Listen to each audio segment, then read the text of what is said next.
On December 25th, 1952, famous mathematician Lancelot Hogben called upon the scientific community to send radio signals deep into the solar system. Hogben said he had no desire to visit Mars, but it might be a good idea to have a few chats with the Martians before sending rockets across space for a possible unfriendly reception. Hogben planned to send a simple code through a series of radio messages in the hope that extraterrestrials would receive and decode them, and then send some kind of response. Did extraterrestrials receive these signals? And did we get a response which has resulted in one of the biggest cover-ups in human history? March 4th, 1954. Over 3 years before the launch of the first man-made satellite Sputnik 1, the Los Angeles Times released an article suggesting that scientists had reason to believe that some small objects may be orbiting the Earth. Clyde Tombaugh, the discoverer of the planet Pluto, and Dr. Lincoln La Paz, an astronomer from the University of New Mexico and a pioneer in the study of meteors, were assigned to search for the orbiting bodies. 2 months later, Major Donald Keyhoe, the head of the biggest UFO research organization at the time called the National Investigations Committee on Aerial Phenomena, announced in an interview that 1 or 2 artificial satellites in an unfamiliar retrograde orbit had been detected by Air Force radar at White Sands. The St. Louis Post-Dispatch and the San Francisco Examiner released stories about the detection. The reports contained a notice from Canadian government scientists asking any skywatchers to be especially alert and called for them to report any unidentified aerial objects that they had seen over the previous 2 weeks. Aviation Week broke the same story in August 1954. They confirmed Keyhoe's claim that there were 2 large objects orbiting the Earth, one at 400 miles and one at 600 miles above the Earth. They claimed that the objects were natural space rocks or asteroids, but scientists soon rejected the notion that Earth could capture natural objects that would take a retrograde orbit around the planet. In January 1960, the Dark Fence satellite surveillance system detected another anomalous object which this time was in polar orbit. The commanding officer of Dark Fence raced to the Pentagon and reported the menacing stranger to the Chief of Naval Operations, and within minutes the news was communicated to President Eisenhower and marked as top secret. 3 weeks after its discovery, it was made public and featured on the front page of many newspapers. The article stated that 2 months before this, Discoverer 8 had been fired into space and was still in orbit. But Navy trackers who keep a watch on all space objects said they knew the exact whereabouts of the Discoverer rocket casings, and that this object was definitely not one of them. At first it was thought that the object had been put there by the Russians. There was also some speculation that it was a stray British rocket from the Black Knight project. At the time, putting an object into a polar orbit and keeping it there was a feat that neither the British nor the Russians had been able to accomplish. But the object was soon dubbed the Black Knight, after the aforementioned British rocket. It took 1 whole month until Time magazine released an article offering the official explanation. And even though the Navy had previously stated that they knew the exact whereabouts of the Discoverer satellites and that the only one still orbiting was Discoverer 8, it contradictorily stated the evidence from both Air Force and Navy pointed to Discoverer 5, which was fired from Vandenberg Air Force Base in California in August 1959. In March 1960, a mysterious satellite was investigated by the CIA. The object was observed on March 6th by the crew of a Swedish Airlines plane. The captain's report stated that judging from all the circumstances, it was an unidentified satellite. It was very bright and moving in a northwesterly direction just after 8 p.m. He said without a doubt it was some form of satellite. The same object was also observed from the Stockholm Observatory. An employee said that it seemed to be a satellite, and that he was certain it wasn't a meteor. Both sightings were reported in the Swedish newspaper Today's News. The CIA report also talks of a so-called phantom satellite known as 1960 Alpha, which was also observed over Stockholm in Sweden on the same day. It was said to make a 90-degree turn before disappearing below the horizon. Another skywatcher was waiting to observe the phantom satellite at exactly the same time when he saw 2 objects which looked and moved like satellites make a 180-degree turn. In September 1960, reports of strange retrograde satellites were increasing and were causing quite a stir in the physics and astronomy community. Amateur astronomers from coast to coast and from Michigan to Missouri had reported seeing the objects. One object was said to appear at around the same time as the Echo 1 satellite, which was launched on August 12, 1960. Grumman Aircraft Corporation decided to set up a tracking station to capture a photograph of this mystery object, and on August 25, 1960, they were successful. This is the actual photograph taken by Grumman, and it's still the only confirmed photo of one of the mystery satellites available to the public. Grumman also confirmed that the object appeared around the same time as the Echo 1 satellite. They said that the color of the object varied from carrot to straw, and that the object was in a retrograde orbit traveling in an easterly to westerly direction. A few days before, on August 17th, this picture was taken in Bloomfield, Connecticut. It shows the Echo 1 satellite with an unknown object passing it on a strange orbit. In 1966, J. Allen Hynek from the Air Force's Project Blue Book wrote a long letter to Science magazine in which admitted the existence of unexplained UFO photos and radar tracking, and called for an end to the ridicule of reliable witnesses.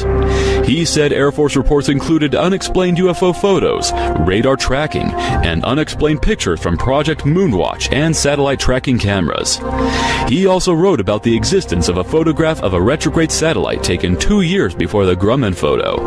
He said that the unidentified object's speed, as calculated at Chicago's Adler Planetarium, was 3 times that of any Earth-launched satellite. Unfortunately, Project Blue Book was shut down just 4 years after this, leaving the Air Force's study on the object incomplete. But one case of a retrograde satellite does remain in the Blue Book archives. The report states that an object was spotted in June 1963. The object was in orbit and traveling 1.5 times the speed of a regular satellite. Rose as to whether they were artificial or natural. John P. Bagby, who worked in the research division of the Hughes Aircraft Company, wrote some articles concerning these odd satellites. In 1966, he wrote an article for the Nature Journal, stating that during the mid-50s he analyzed evidence of 2 swarms of such objects in retrograde orbits. He said that the brilliance of the objects to the naked eye caused most persons contacted to doubt that they were natural. He goes on to say that one of the objects had disappeared, and he thinks that it may have been a natural space rock which had decayed in the Earth's atmosphere during January 1966. So did it decay in Earth's atmosphere? Not according to Bagby's follow-up article, in which he states that he was able to optically observe the object in January 1967. He said that scientists had observed some strange radio anomalies, but they could not trace the origin. Bagby later analyzed the data, and was able to correlate it with the orbit of the retrograde satellite. He also suggests that the objects have changed orbit. He discusses various possibilities, however the analysis is inconclusive, and he thinks that further direct observations of the objects are needed to further determine their orbit. In 1981, Bagby clarifies that at least one retrograde satellite is still in orbit, and notes that a retrograde satellite had been spotted in orbit as early as 1880, when a group of retrograde bodies were seen orbiting over Germany. This was reported in the Nature Journal at the time. Despite all these observations, scientists remained adamant that the Earth would not be able to capture a natural satellite that would take a retrograde orbit around the planet. So after all of these observations, the question is still not settled. Could it be that these mysterious satellites are actually artificial, but scientists do not want to risk their reputation and say that there are one or more UFOs orbiting the planet? If you want to get an article published in a journal like Nature, you cannot say that Earth is being orbited by UFOs. To the readers of Nature and the general public, a natural satellite sounds more probable, and yet science does not accept the latter as fact. So what is going on? And is there any evidence of a cover-up? In 1961, computer scientist Jacques Vallée and his team were working at the Paris Observatory tracking satellites. They started tracking unusual objects that were not man-made satellites. The objects were quite elusive, but the team decided that they would pay close attention to the objects, even though they were not on the schedule of normal satellites. One night they were able to get 11 data points for one of the objects. They found that it was in a retrograde orbit, and noted that it was very bright and prominent. That same night, the person in charge of the project confiscated the tape, and the next morning he erased it through fear of ridicule. These events contributed to Vallee's long-standing interest in the UFO phenomenon. In an interview, Vallee stated that other observatories had made exactly the same observation, and that there was a lot of data that was never published. Adler Planetarium director Robert L. Johnson and his colleague Frank Judson had been studying a mysterious orbiting object which would intermittently appear. Speaking in a Newsday interview in 1960, they both positively stated that the object was not an artificial satellite or space rock. Judson said the object didn't maintain a regular schedule like other orbiting bodies, and that it appeared some nights, and some nights it didn't. They also confirmed that when it did appear, it was usually at about the same time as Echo 1, but going in the opposite direction and about twice as fast. The object was orbiting the planet at an incredible speed, and it remained unidentified. But when Judson was asked the inevitable question, he said he doesn't know what the strange object is, but he doesn't believe in UFOs. Finally, in 1954, Captain Howard T. Orville, head of the President's Weather Control Commission at the White House, was questioned on WFBR radio by Lou Corbin, who served in the U.S. Army Intelligence Corps during World War II. He was asked if he knew of any condition under which two objects could enter the Earth's atmosphere and pick up orbiting at 400 and 600 miles out. To which he replied, "Not that I know of. Your doubts are well justified." Mr. Corbin then asked if the two bodies might be space stations. Captain Orville replied, "Well, that is an interesting thought. I don't know of any set of circumstances that would account for two natural objects orbiting around the Earth." During a broadcast with the same station 3 years later, Captain Orville said that he held the same ideas on unknown satellites orbiting the Earth as he had previously expressed. When asked if there was any new information about the unknown satellites, Captain Orville said that it appeared that the military might have kept the matter from publication. "From the American people?" asked Mr. Corbin. In reply, Captain Orville said he did not wish to call it a deliberate cover-up. He then added, "But we didn't hear any more about it, did we?" So there we have it. Evidence of a cover-up, and the answer to why scientists do not accept that the Earth could capture natural satellites in a retrograde or polar orbit. Because whatever these things are, there is an enormous amount of evidence which suggests that they are not natural. They didn't maintain a regular orbit. They appear and disappear, and have an odd color. They also change direction and reflect radio signals, which is impossible for natural objects.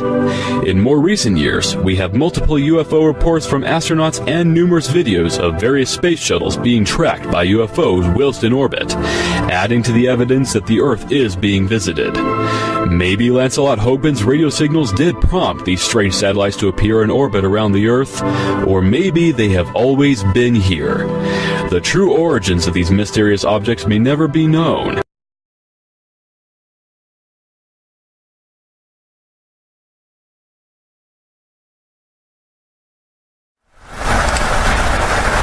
Black Knight satellite. It's claimed to be over 13,000 years old. It was discovered in 1954, and it's apparently the reason that we started the space race in the first place. So why has nobody seen it? Well, they claim it's in a polar orbit, and here we see an example of a polar orbit. But even in this type of orbit, somebody would have to be able to see this, guys, at some point in time. So why aren't we? It's because we're not looking for it. We rely on images from NASA and all of these government agencies, such as this video right here that I found. Is it legit video? Is it hoax video? I can't tell you either way, guys. I've seen so much stuff in the last year that it's so hard to tell. But when we look at this video right here, we can see the claim of this object being a seat is false. Look at the size. Look at the relationship in size as the shuttle passes over the Black Knight satellite, or what's claimed to be the Black Knight satellite. That's a pretty decent sized object right there, guys. So why is nobody talking about this? Why do we never hear anything about this? Well, we have a lot of people out there that report on it. A lot of people talk about it, but we really don't have facts on it, guys. That's what we need. We need a campaign where we have astronomers out there with telescopes, We need them looking in the skies. We need to find things like this. They're very easy to match up, guys. When we find a satellite through the telescope, we can match that up really easy. We know what should be there. We know what shouldn't be there. We need a very serious observing campaign to try and find this thing. Although it is in polar orbit, it is visible, guys. It will make its way over land and people will be able to see it. So, where do we go from here? It's simple. We get out there and we start looking. We stop relying on NASA. We stop relying on the European Space Agency. We stop relying on the Chinese Space Agency and the Russian Space Agency. And we start relying on ourselves. With the technology we have out there that's available to us, guys, we're perfectly capable of making observations such as this and doing searches like this from here on Earth with absolutely no problem. Like I said, it's not hard to match up a satellite in orbit. We got all the specs, we know where they should be, and we know where things shouldn't be. So why aren't we out there doing it? It's because we're getting lazy, guys. We come on YouTube, we go to NASA, we go to JPL, we punch in a couple letters on the keyboard and we get the information that we're looking for, or the information that we think that we're looking for. It's always altered, and it sucks. And it's never accurate, guys. The only accurate information we're going to get is from ourselves. Now, we see all these videos from NASA. We know about the UFOs that they constantly capture up there. Everybody's on board with this. You know, we all say, oh yes, NASA captured UFOs, NASA did this, and look at what they have. But then when it comes down to the Black Knight satellite, there's so much denial going on with it. How is it that NASA can capture UFOs on video and you agree with that during an STS mission, but we give you some video or we give you some high resolution that comes straight from the NASA websites of this object, and people go into denial mode? No, it's fake. Well, here's an image that I put as a comparison from what I think that I've caught around the SOHO satellites. This object bounces around. This is the rumor. One day it's here, another day it's there. We don't know, guys. We really don't know, and that's the whole point. We don't know, but we want to know. Welcome back to UFO Planet. I better try that again. Welcome back to UFO Planet.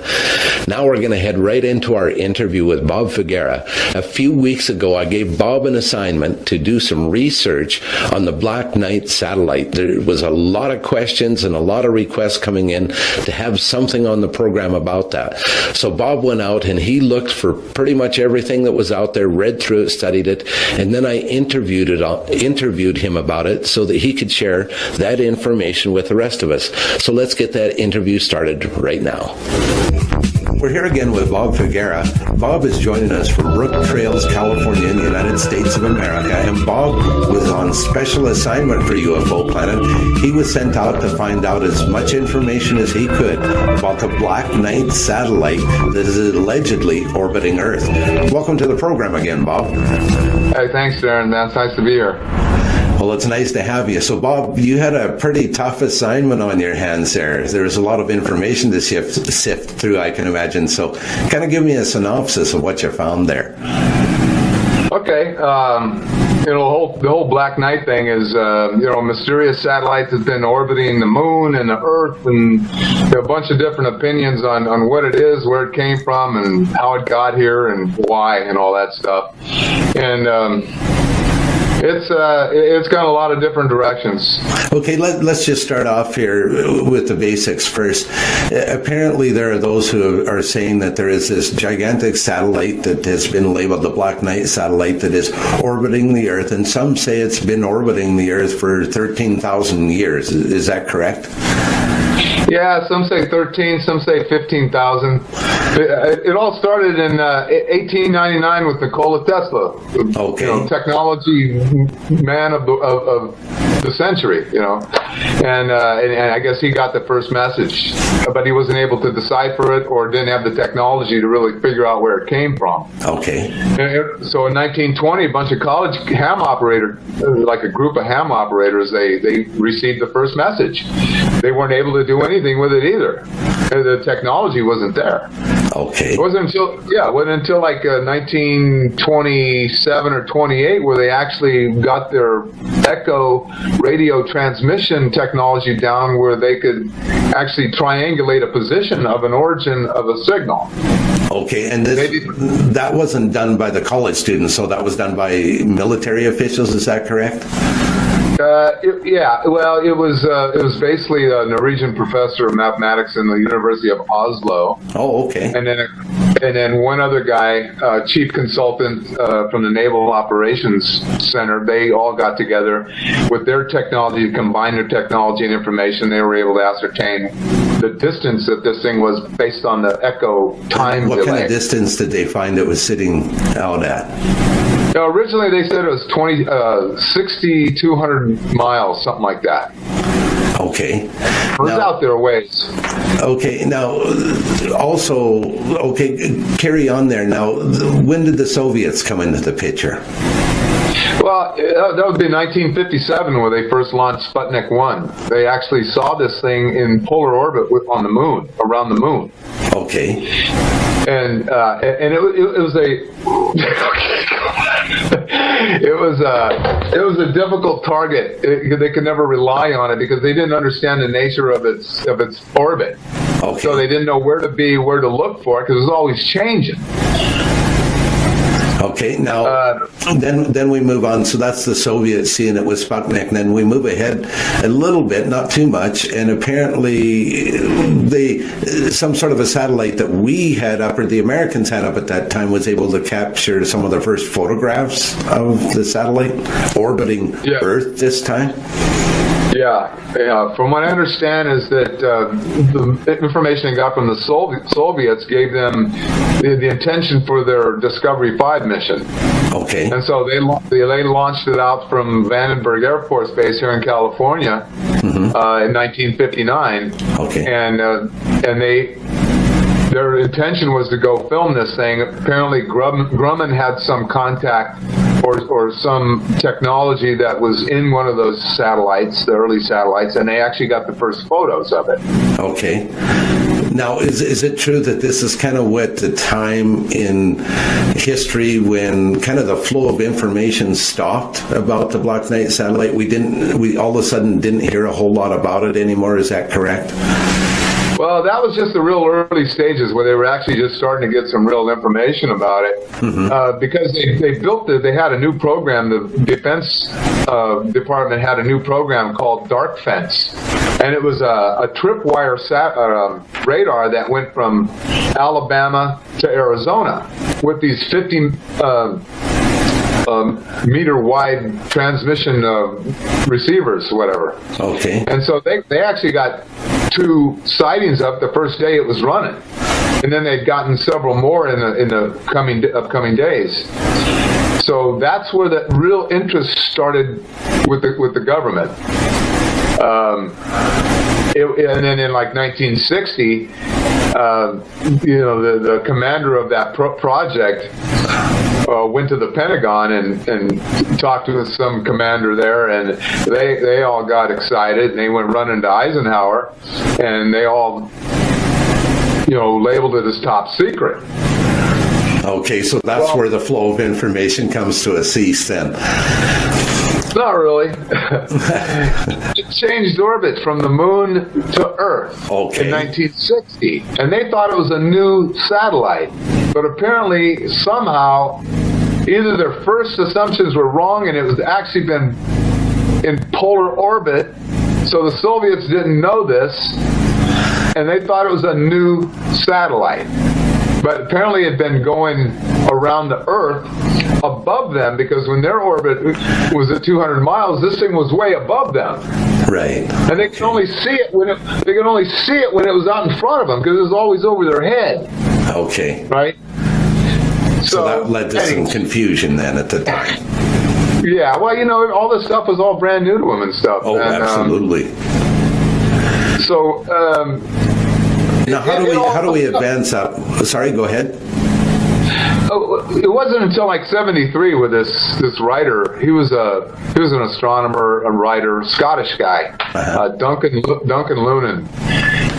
He was the guy who was able to take this radio signal and decipher it. Okay. And that was pretty interesting, because that was the first indication that we had what the intent of this satellite was. And it was simply stated, it says that our home is Epsilon Bootes, which is a double star. We live on the sixth planet of 7, counting outwards from the sun, which is the larger of the two suns. Our sixth planet was 1 moon. Our fourth planet has 3 moons. First planet has 3. The first and third planets each have 1 moon. And they say our probe is orbiting your moon. Interesting. Yeah, and then it gives an update to this constellation. Okay, so just so I understand it correctly and the viewers understand it correctly, this scientist deciphered the message that was being transmitted by this satellite, and that's what he said. That's what he speculated that it said. I'm not sure how much speculation, how much technology was, created that message. He was a writer. Mm-hmm. So it kind of got... There might have been some Hollywoodization of that. Is that what you're saying, potentially? Possible, but, up to that point, there was no speculation as to why this thing was here. I mean, and it was only in calculating... He had a good enough data where he could calculate the position of the stars in that constellation and determine that that's the way that constellation looked like 13,000 years ago versus the way it looks like today. Oh, very interesting. So that's why there is the speculation that that's about the time that the satellite was sent. Right. Oh, it all adds together there. Yeah, so now people are wondering, okay, well, if they put it up there 13,000 years ago, why would they do that? And many people have made speculations as to why, and I've read all the reports and stuff, and the way I see it, there's only 3 possible explanations. Okay. And that is that, the Black Knight was put over our planet because they had to leave our planet. And they wanted to leave a historical record of why they were there, why it was left there, and where they went. Okay. Interesting. Okay. Second. So, the second would be the development, since we understand the time-space continuum thing, right? Mm-hmm. And that this is just simply a time capsule that was placed there by those off-worlders who actually live on that planet Bootes in the Epsilon constellation. Okay. Now, and number 3. Well, that would be that there was some new discoveries recently, and now this is on me, okay? I'm going to take responsibility for this, because I came across some information that says that as our planet is changing, a global planet, and the global warming is changing the Siberian tundra to the point where now that the researchers can actually get deeper into Mother Earth, and because it's like a layer of trees. The deeper you go, the further back in history you go. Yes. And they discovered now that these new findings that they're having from the mammoths have yielded extremely high particulate levels of radiation. And it's a type of radiation that we've never created on this planet. And they're finding this in the layers. They're finding this in the layers where these remnants of the mammoths are at right now.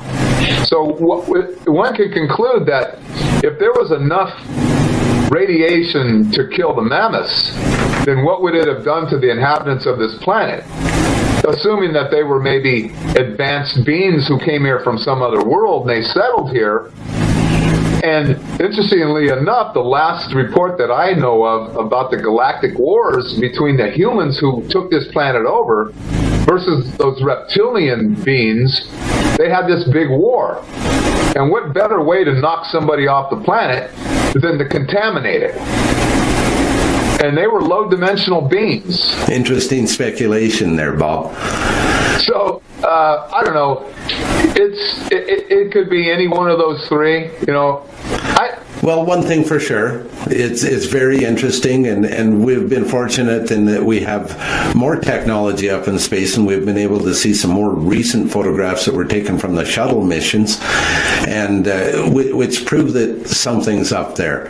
Would you believe that, Bob? Do you think that the Black Knight satellite is truly orbiting the Earth? One word, yes or no? Absolutely. Okay. Absolutely. And they still think it's up there, but it's in some kind of a strange orbit, and they don't always see it, or they're just stepping on it. They believed it because they got the pictures of it that they took from the space shuttle, and they declassified it from top secret, to public domain or whatever, and everybody was already tired of the story. But then when the interest redeveloped, they pulled all the photos off their NASA website of January this year. I don't know, out of very fear, interesting. What? So I think when they do things like that, it causes more speculation than anything. It causes more interest to rekindle itself. But we're running out of time here today, Bob.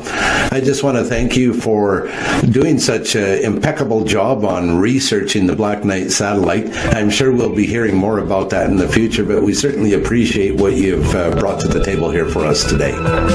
Well, thank you. Thanks for the assignment. It was a very interesting assignment. I was glad to be able to spend some time doing it. Well, you did a great job, and I look forward to your next one. And until then, thanks so much, and you take care, Bob. Thank you, Darren. Well, NASA has cleared the shuttle Atlantis for landing tomorrow morning, I think about 6:41, despite astronauts spotting 3 new pieces of debris floating in space. This is one day after the discovery of 2 other mysterious objects. Kim McIntyre is down at Johnson Space Center. Pieces of debris floating around close to the shuttle today. NASA wanted to make sure the shuttle was intact and ready to withstand the long and dangerous journey back home. NASA says nothing stood out and was not out of place during the 4.5-hour inspection of the shuttle, but mission managers did an additional survey of the shuttle's protective heat shield anyway.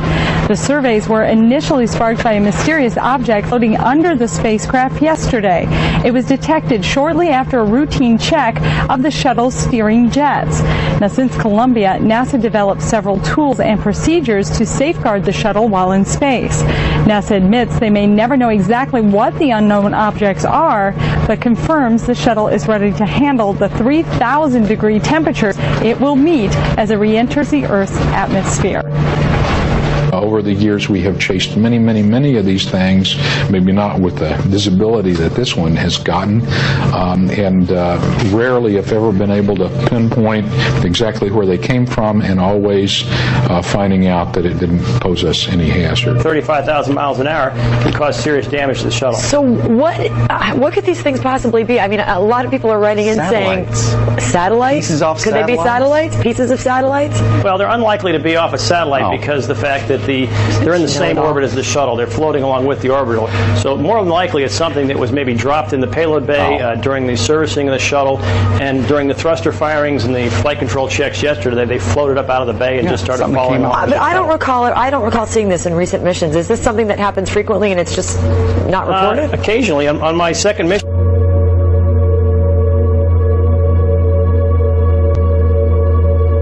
In the blackness of space, orbiting around the Earth, is a mysterious, dark object of unknown, and possibly alien origin.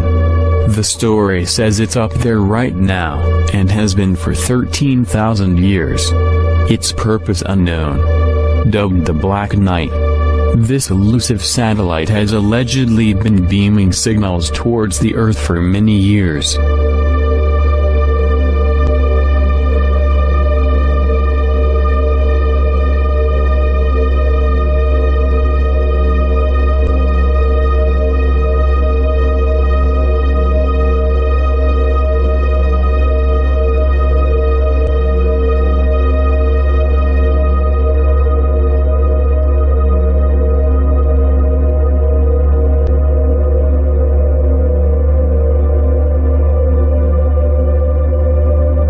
Nikola Tesla was a brilliant Serbian inventor who spent most of his career in the USA. He was an electrical engineer and produced works which explored the idea of radio and wireless transmissions. In 1899, Nikola Tesla, with the aid of his financial backer, J.P. Morgan, set up at Colorado Springs an experimental laboratory containing high-voltage radio transmission equipment. The lab had a 200-foot tower for transmission and reception of radio waves and the best receiving equipment available at the time. One night, when he was alone in the laboratory, Tesla observed what he cautiously referred to as electrical actions which definitely appeared to be intelligent signals. The changes were taking place periodically, and with such a clear suggestion of number and order that they could not be traced to any cause then known to him. Instead, he announced that regular signals must be coming from an intelligent outside source. Undaunted, Tesla continued his wireless power experiments for 6 more months. Late one night, an unusual event took place. Tesla noticed a repeating signal being received by his apparatus. To his own amazement, he believed it was an extraterrestrial communication. In a letter to the American Red Cross, he wrote, "Brothers, we have a message from another world. It reads, 1, 2, 3. The press had a field day. If the mystical 1, 2, 3 was impulsed from Mars, as Tesla says, they certainly showed most excellent taste in choosing Colorado Springs. It is a rule in inventional science.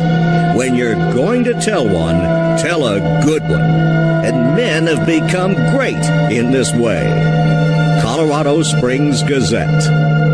Though widely ridiculed for his claim, Tesla may have been the first to detect radio waves from space. I believe that Tesla could have gotten these signals from space. We are getting them today, and these are the radio telescopes. That's what radio telescopes do today, receive signals from space. At the conference, Tesla announced that he was receiving an electrical signal which appears to be intelligent. The signal was clearly repeated periodically with such a clear suggestion of number and order. This led him to believe that the signal was extraterrestrial communication with aliens. At first he assumed they were originating from Mars.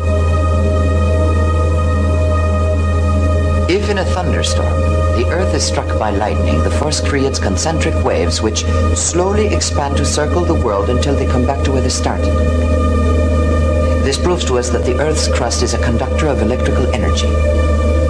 Now, if we were to produce large quantities of electrical energy, and if we directed it into the Earth's crust, then that energy would travel in concentric waves. There were rumors you went to Colorado Springs in order to contact Mars, is that true? It is possible for us to send out waves which can travel around the world. There are waves as well which can travel into space. How are you going to talk with them? I never intended to. However, I recorded certain electrical impulses of unknown origin, and these were repeated at constantly timed intervals. It's possible they were a kind of signal from space. And did you in turn send them a message? Ask the Martians that question. But you did send some sort of signal. A signal which might not be received for 1,000,000 years. Therefore, Mr. Tesla, you do believe communication with distant worlds may someday be possible. Perhaps they've been sending us messages for ages, but we aren't aware of it. Mr. Tesla, what's that big pile of papers down there on the floor? My file on the work in Colorado Springs. Can you tell us what's in it? It's a new electrical system. This incident was the first of many in which Tesla intercepted what he felt were intelligent signals from space. At the time, it was surmised by prominent scientists that Mars would be a likely haven for intelligent life in our solar system, and Tesla at first thought these signals may be originating from the Mars. He would later change this viewpoint as he became more adept at translating the mysterious signals. Near the end of his life, Tesla had developed several inventions that allegedly could send powerful amounts of energy to other planets. By 1920, Tesla had grown confident that he was able to make sense of the strange radio broadcasts from space. However, soon afterwards, Tesla began to express great concerns about beings from other planets who had unsavory designs for planet Earth. The signals are too strong to have traveled the great distances from Mars to Earth, wrote Tesla. So I am forced to admit to myself that the sources must come from somewhere in nearby space or even the moon. I am certain, however, that the creatures that communicate with each other every night are not from Mars, or possibly from any other planet in our solar system. Today, there are those who believe Nikola Tesla was listening to a transmission from an orbiting satellite of unknown origin. Could the transmissions be coming from the Black Knight satellite?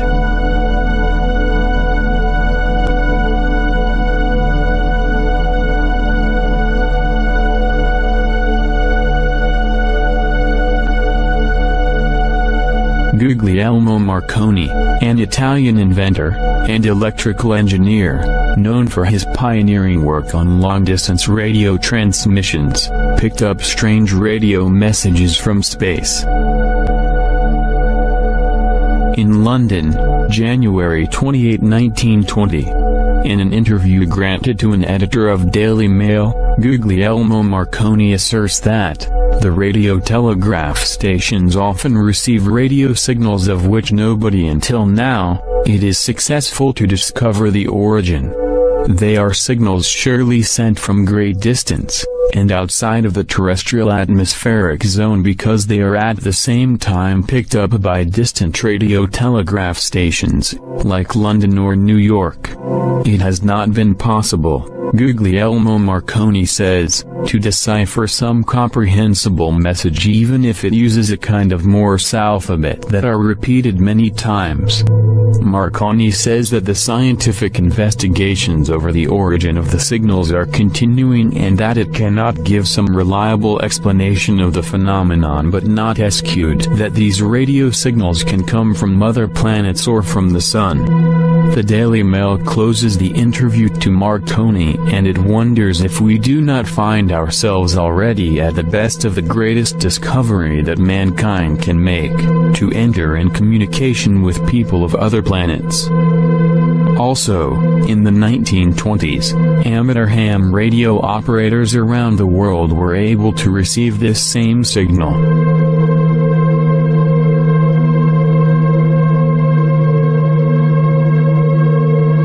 Still, he cautions that a few reports cannot be so easily explained. It is these reports that interest Donald Keyhoe, sponsor of a theory that is growing in popularity. After 1 year's investigation, I believe that the flying saucers seen by veteran airline and Air Force pilots are objects from another planet. The Air Force itself has officially admitted that flying saucers exist. This statement appears in Project Saucer Case number 75. Not only that, the Air Force has officially analyzed the motives of possible visitors from space. Here is a direct quotation from the official report.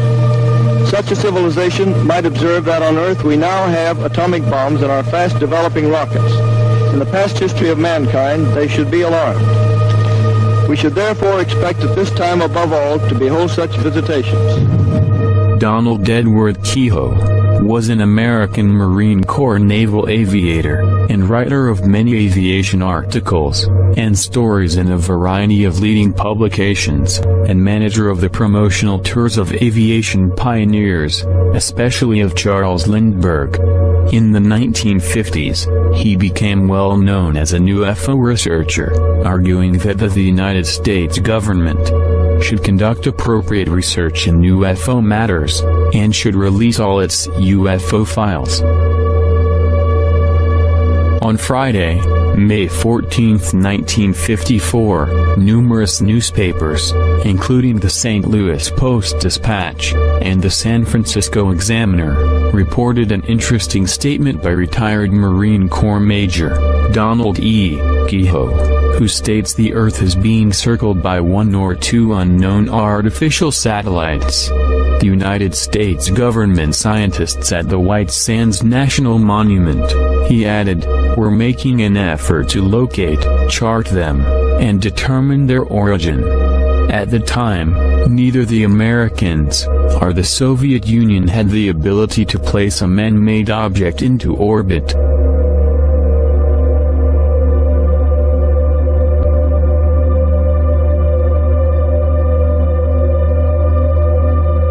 On August 23, 1954, Aviation Week magazine ran a story on two satellites that had been found at 400 and 600 miles out in space.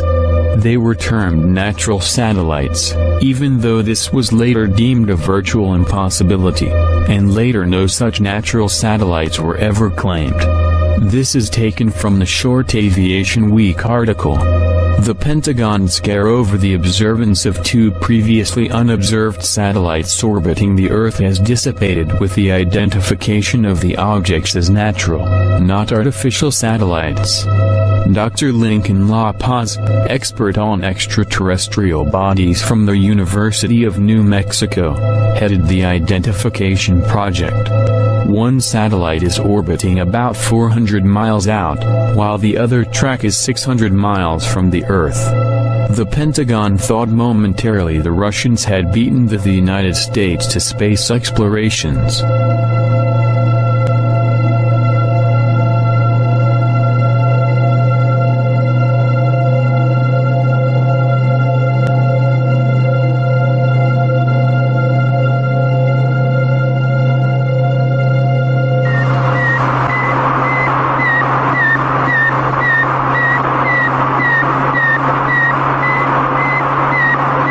CBS Television presents a special report on Sputnik 1, the Soviet space satellite. Douglas Edwards reporting.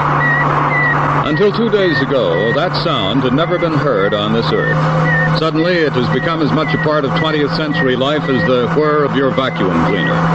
It's a report from man's farthest frontier, the radio signal transmitted by the Soviet Sputnik, the first man-made satellite as it passed over New York earlier today.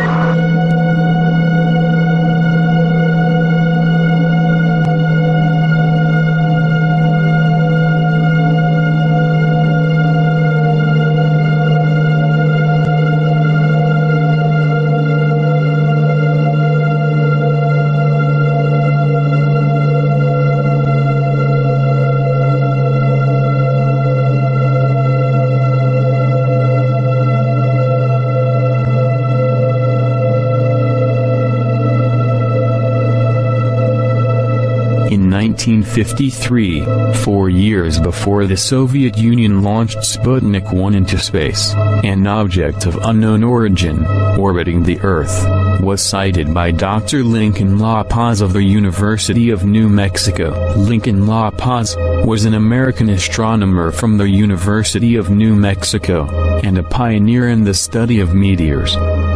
As more and more reports of unknown satellite sightings trickled in from around the world, the United States Department of Defense appointed distinguished astronomer Clyde W. Tombaugh, best known for his discovery of the dwarf planet Pluto in 1930, to run a search for the mystery object. The mysterious object later became known as Black Knight. The Pentagon never formally released the results of Dr. Tombaugh's study. No more was heard about the object until December 1957.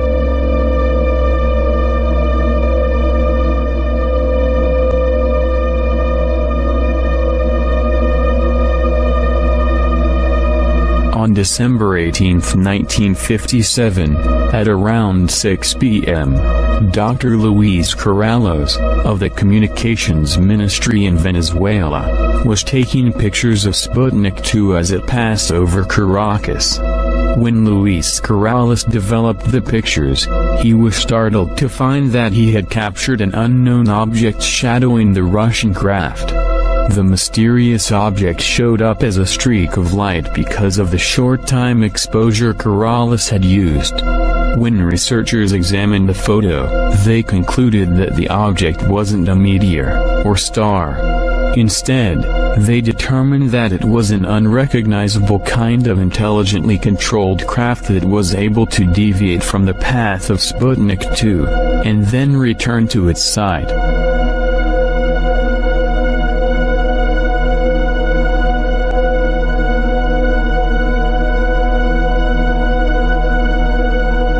In 1960, the Black Knight makes another appearance when American newspapers report on an unusual object in polar orbit. By the 1960s, both superpowers, the United States and the Soviet Union, had artificial satellites in near equatorial orbit. By comparison, the unknown object was in polar orbit. That meant the satellite could see every part of the Earth. Neither country admitted to owning it. Polar orbits are often used for Earth mapping, Earth observation, capturing the Earth as time passes from one point, and reconnaissance satellites. This would put the Black Knight in the category of observational satellite.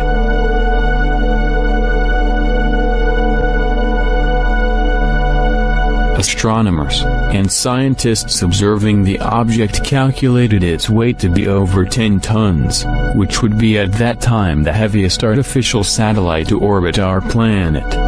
The Black Knight's orbit was unlike any other object orbiting Earth. This is what Robert L. Johnson, director of the Adler Planetarium, had to say about the object. The object, Judson said, doesn't even have the decency to maintain a regular schedule, like any other heavenly or man-made object he's ever seen. We don't know when to watch for it, he says. It appears some nights, and some nights it doesn't.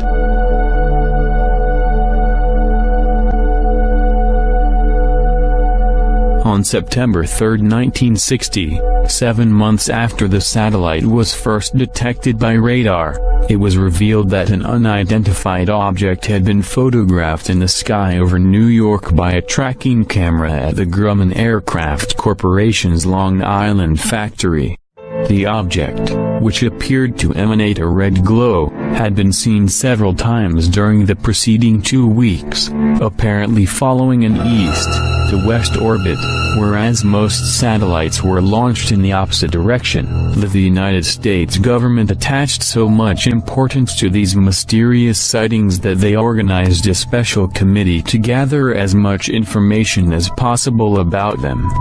But the committee's findings, if there were any, were kept secret, and the sightings were forgotten.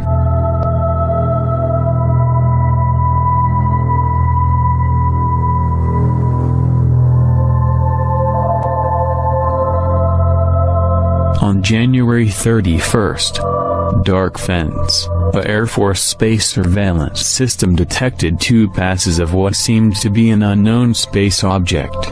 After detecting several passes during the following days, Captain W. E. Berg, commanding officer of Dark Fence, decided that something was circling overhead on a roughly polar orbit.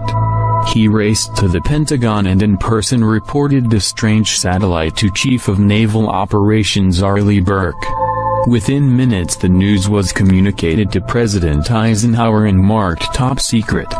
In the confusion, there was a delay before anyone took the step necessary to positively identify the strange satellite, informing the Air Force's newly established surveillance center in Bedford, Mass.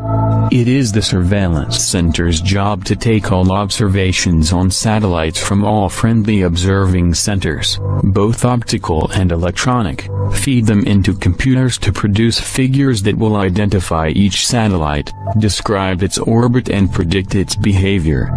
Says one top official, explaining the cold facts of the space age. The only way of knowing that a new satellite has appeared is by keeping track of the old ones.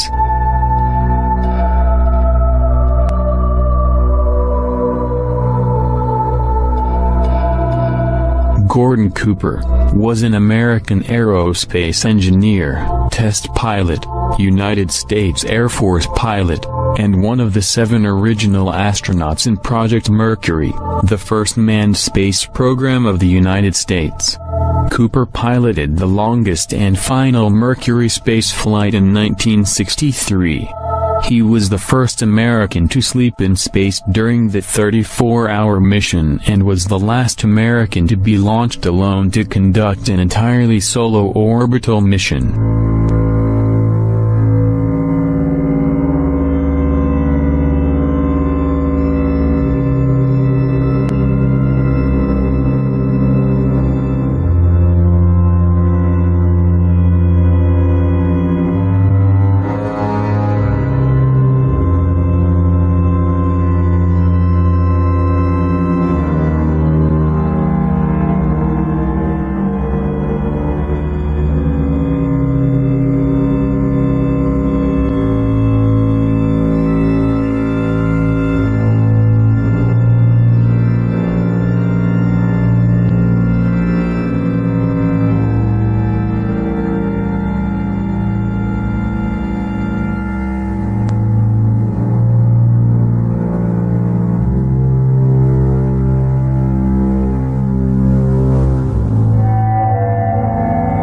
On May 15, 1963, Gordon Cooper was launched into space for a 22-orbit mission. On his final orbit, he reported seeing a glowing green shape ahead of his capsule, and heading in his direction. It is said that the Muchia tracking station, in Australia, which Cooper reported this to, was also able to pick it up on radar traveling in an east-to-west orbit. This event was reported by NBC, but reporters were forbidden to ask Cooper about the event on his landing. The official explanation is that an electrical malfunction in the capsule had caused high levels of carbon dioxide, which induced hallucinations.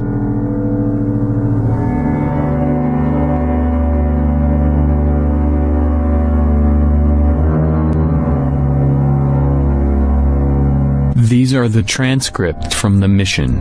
5:05 and 3 seconds. Have been looking for the flashing beacon. This light's in sight. It is below me. It is quite a brownish, reddish-brown, and considerable altitude above the ground. Every time I fire a pitch-down thruster, I get a shower of these little fireflies. The light is flashing now.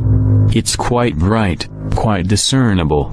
It appears to be about 10 to 12 miles away, about the order of a second magnitude star. In the following years, Gordon Cooper makes several public pronouncements concerning his strong belief in the existence of UFOs. And it trailed along with him for quite a period of time, then tipped up and climbed very steeply away. Was on Jim McDivitt's Gemini 7 mission, where they saw this glint of something metallic off in the distance. And he reported, and nobody had it listed on the ground, so he tried getting a picture of it, but the sun, unfortunately, was glinting off of it so bright, all you got is just a glint. There was no detail on what it was, but never any further sighting at all on it. Years later, Cooper approached the United Nations with a proposal for a committee that would explore the UFO phenomenon. All right, now tell me about the letter to the UN. Well, the letter to the UN was in conjunction with a meeting that I had with Kurt Waldheim and the Security Council of the UN to try to encourage the UN to establish a committee to start comparing notes and data and information and to really look into all of this from an unbiased, neutral point of view. Here's a quote from your letter. I believe that these extraterrestrial vehicles and their crews are visiting this planet from other planets and are obviously a little more advanced than we are here on Earth.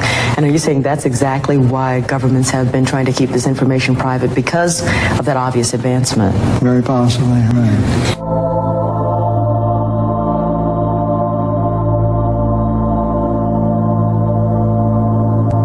1973, in an article in Spaceflight, The magazine of the British Interplanetary Society, Duncan Lunan, an astronomer and science fiction author, said he had identified and deciphered a hidden radio message sent by an alien space probe that had been caught, but overlooked in the late 1920s by a collaboration of Norwegian and Dutch researchers who were studying the long-delayed echo effect.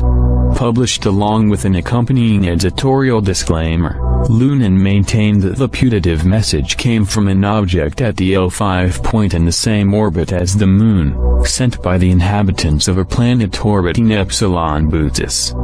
Duncan Lunan, who had conducted this research, believed the alien satellite had been in orbit in the solar system for over 12,000 years. He believed its purpose was to intercept and return signals at delayed intervals so that eventually scientists on Earth would realize what was happening.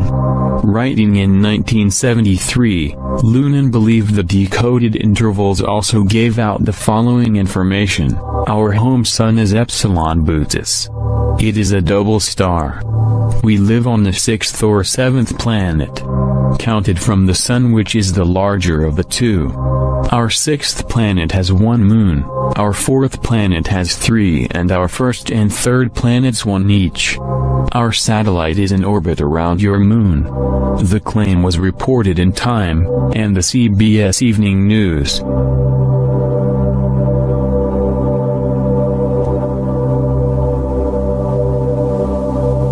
When start, Endeavour's onboard computers have primary control of all the vehicle's critical functions. T-minus 20 seconds. 15. T-minus 13 seconds. 10. 9. 8. 7. 6. We have a go. Main engine start. 4. 3. 2. 1. We have booster ignition and liftoff of the Space Shuttle Endeavour, continuing the union of U.S. and Russian space endeavors.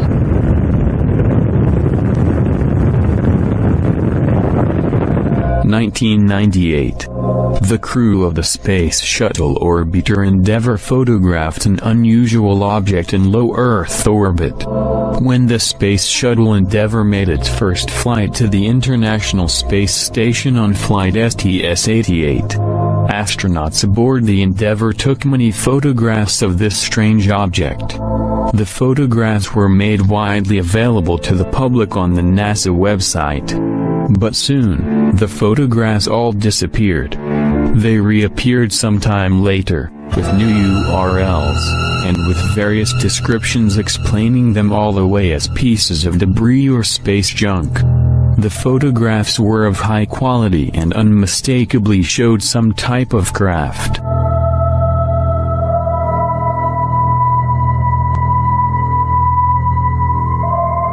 These are the photographs taken by the Endeavour.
On October 7, 2014, Expedition 41 flight engineers conducted a spacewalk outside the International Space Station to relocate a failed cooling pump and to install a power cable device designed to provide backup electrical capability to the station's rail car system.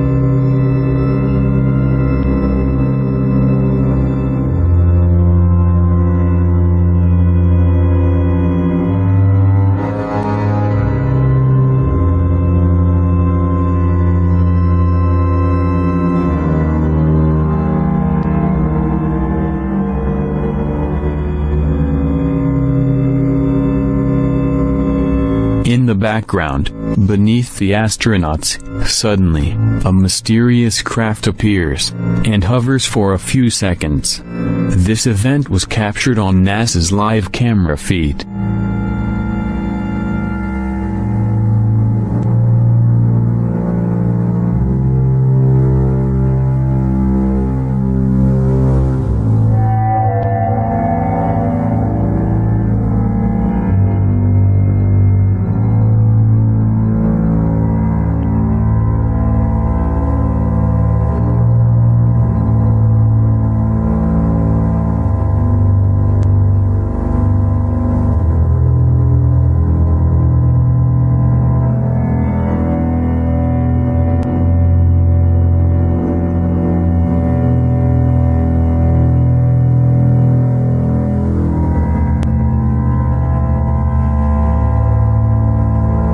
Could this mysterious craft, hovering in the background, be the Black Knight satellite?